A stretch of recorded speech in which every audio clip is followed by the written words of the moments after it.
Assalamualaikum warahmatullahi wabarakatuh. Yang saya hormati Bapak Muhammad Hagim Sedo Putra STMT dan Bapak Dr. Insinyur Agung Yanadi Suwarno MPang selaku dosen pengampu mata kuliah Perencanaan Bangunan Air Strategis.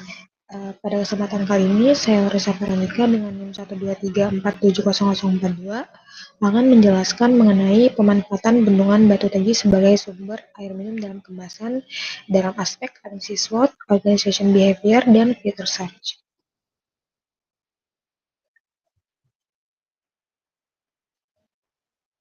Untuk yang pertama, mengenai latar belakang dari pemanfaatan bendungan Batu Tegi sebagai sumber air minum dalam kemasan ini didorong oleh urgensi krisis kualitas air tanah di kawasan urban seperti Kota Bandar Lampung dan Kota Metro. Di tengah lonjakan permintaan konsumsi dari sekitar 9 juta jiwa penduduk khususnya di Lampung, bendungan Batu Tegi sebagai salah satu bendungan terbesar dengan volume tampungan mencapai 490 juta meter kubik. Bendungan Batu Tegi menawarkan pasokan air baku yang cukup melimpah, stabil sepanjang tahun dan berkualitas tinggi dari hulu das kampung yang masih terjaga.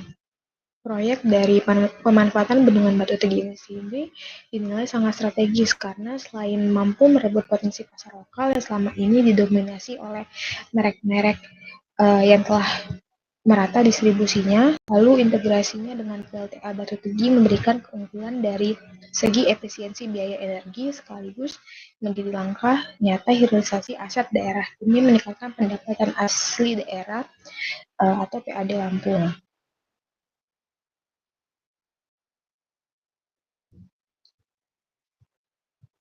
Berikutnya, saya tampilkan berupa profil bendungan dari Batu Tegi ini sendiri, di mana bendungan Batu Tegi ini merupakan salah satu infrastruktur pengairan terbesar di Indonesia yang terletak di Pond Batu Tegi, Kecamatan Air Nanyingan, Kabupaten Tanggamus, Provinsi Lampung.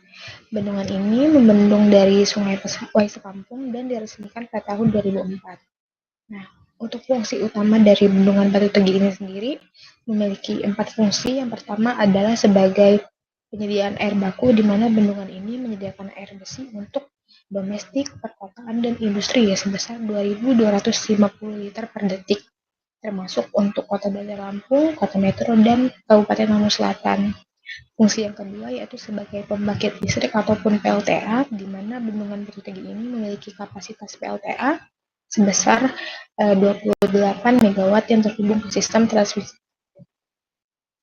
Untuk fungsi yang ketiga itu sebagai penyediaan air irigasi, di mana bendungan Batu Tegi ini mengairi lahan pertanian, khususnya pertanian padi seluas kurang lebih 66.000 hektar di daerah hilir.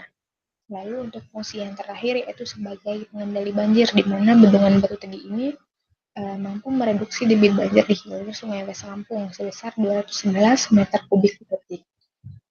Untuk spesifikasi fisik dan kapasitas dari bendungan ini sendiri, di mana bendungan Batu Tegi ini memiliki tipe bendungan dari timbunan batu dengan inti tegak, lalu dengan tinggi 122 meter, panjang puncak 995 meter, volume tampung total kurang lebih beratas 850 juta meter kubik, volume tampung efektif sebesar kurang lebih 490 juta meter kubik, dan luas daerah tangkapan airnya sebesar 424 km persegi.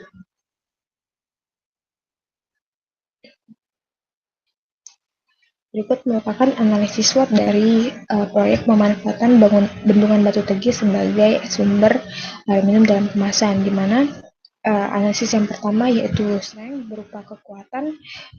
Yang pertama, bendungan ini memiliki kapasitas efektif hingga 490 juta meter kubik. Pasokan air bakunya terjamin sepanjang tahun dan bebas dari risiko kekeringan musiman. Yang kedua, sumber airnya berasal dari hulu das kampung, di mana di hulu tersebut masih dikelilingi oleh vegetasi hutan lindung, sehingga airnya alami, minim pencemaran, memiliki pH stabil, dan kadar TDS yang rendah. Lalu pada bendungan Batu Tegi ini, keberadaan PLTA Batu Tegi memungkinkan pabrik pengolahan ataupun operasional dari air minum dalam kemasan ini mendapatkan pasokan listrik langsung, sehingga biaya energinya lebih murah dan menciptakan efisiensi biaya operasional. Lalu, sebagai aset vital Provinsi Lampung, proyek ini dinilai memiliki potensi yang besar, Kan agar dapat mendapatkan kemudahan regulasi, insentif pajak, dan proteksi pasar lokal. Untuk analisis yang kedua yaitu dari segi business, di mana dari proyek itu sendiri membutuhkan biaya yang cukup besar untuk membangun pabrik pengolahan atau water treatment plant yang memenuhi standar industri, lalu sistem pipa intake-nya juga harus khusus serta armada distribusinya. Yang kedua yaitu uh, produk ataupun perusahaan ini terletak di air tandingan Tanggamus yang jaraknya cukup jauh dari pusat konsumsi, seperti kota Bandar Lampung, sehingga meningkatkan biaya logistik transportasi darat untuk distribusi. Karena uh, air minum dalam kemasan ini air bakunya berupa dari air bendungan secara langsung, bukan mata air dari pegunungan, maka diperlukannya teknologi filtrasi berlapis untuk memastikan air bebas dari sedimen, mikroba, ataupun sisa gulma air. Nah, jika perusahaan ini dikelola oleh BUMD baru, biasanya terdapat kelemahan dalam rantai pasok, manajemen retail, dan strategi pemasaran.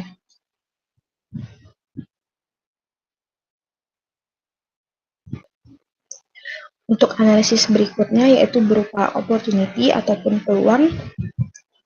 Yang pertama, dengan populasi kurang lebih 9 juta jiwa dan tren penurunan kualitas air tanah perkotaan seperti kota Bandar Lampung dan kota metro, permintaan akan air minum dalam kemasan yang higienis itu terus melonjak atau terus bertambah. Peluang besar ini menjadikan AMDK tersebut menjadi produk lokal resmi Provinsi Lampung yang mungkin diwajibkan atau digunakan di seluruh instansi pemerintahan seperti BUMD ataupun hotel dan acara-acara formal ataupun non formal lainnya.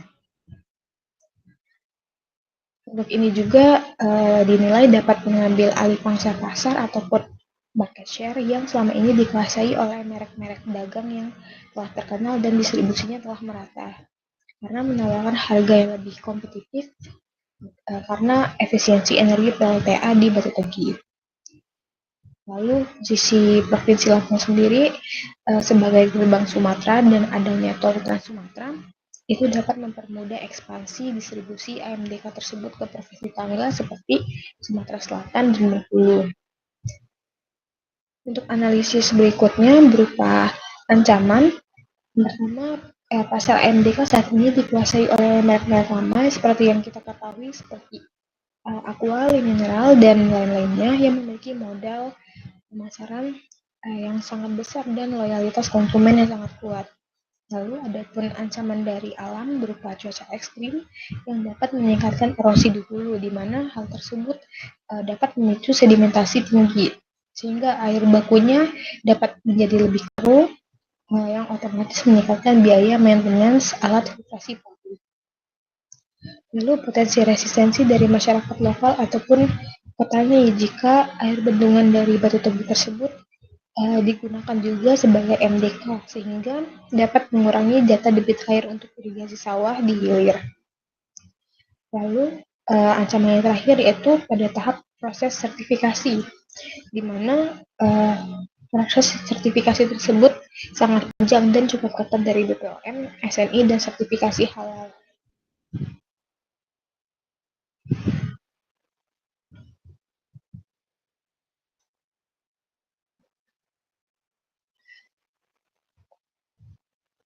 Selanjutnya dari sisi organization behavior, di mana dalam membangun perusahaan tersebut kita dapat menerapkan perilaku organisasi dan mengadopsi budaya kerja AQUAI yang terdiri dari accountability, quality first, urgency, agility, innovation, dan sustainability. Nah, budaya ini menuntut setiap karyawan untuk menjaga akuntabilitas aset daerah, lalu mengutamakan higienitas produk, serta bergerak secara cepat untuk memotong birokrasi layaknya perusahaan swasta.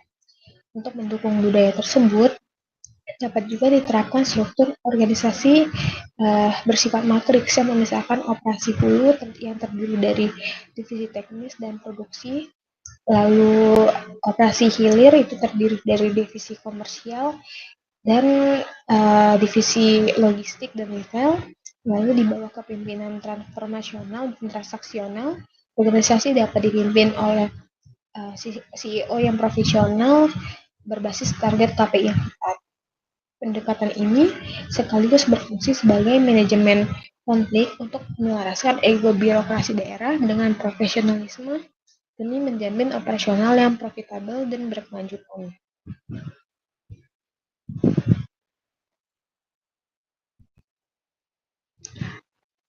Selanjutnya yaitu dari aspek future search, di mana tahap satu atau tahap awal itu diperlukannya menggali garis waktu atau mengetahui terlebih dahulu timeline dari pengelolaan bendungan Batu Tegi sejak didirikan hingga sekarang, dengan tujuan untuk memahami kira-kira bagaimana fungsi bendungan tersebut yang awalnya hanya digunakan atau dimanfaatkan sebagai irigasi dan PLTA kini dimanfaatkan sebagai air baku domestik dan air minum dalam kemasan.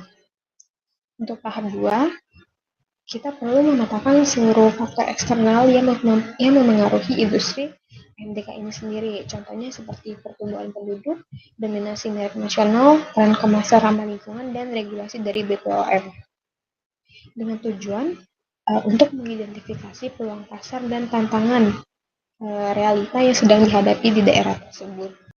Untuk tahap 3, itu stakeholders harus menyampaikan secara terbuka apa yang mereka punyai, contohnya seperti potensi dari bendungan Batu Tegi ini sendiri dengan tujuan untuk membangun transparansi dan sense of ownership dan mengikis sekat birokrasi antara pemerintah dan swasta. Untuk tahap terakhir atau tahap 4, itu perlu dirumuskannya komitmen yang konkret dan membentuk komite lintas sektor untuk tujuannya untuk menghasilkan kesepakatan tertulis mengenai pembagian peran, seperti siapa yang melakukan, kapan akan dilakukannya, dan bagaimana investasinya, guna untuk mengamankan perizinan, teknologi filtrasi, dan jalur distribusi. Baik, mungkin itu saja yang dapat saya sampaikan terkait pemanfaatan bendungan Batu Tegi sebagai air minum dalam kemasan. Lebih dan kurangnya saya mohon maaf. Assalamualaikum warahmatullahi wabarakatuh.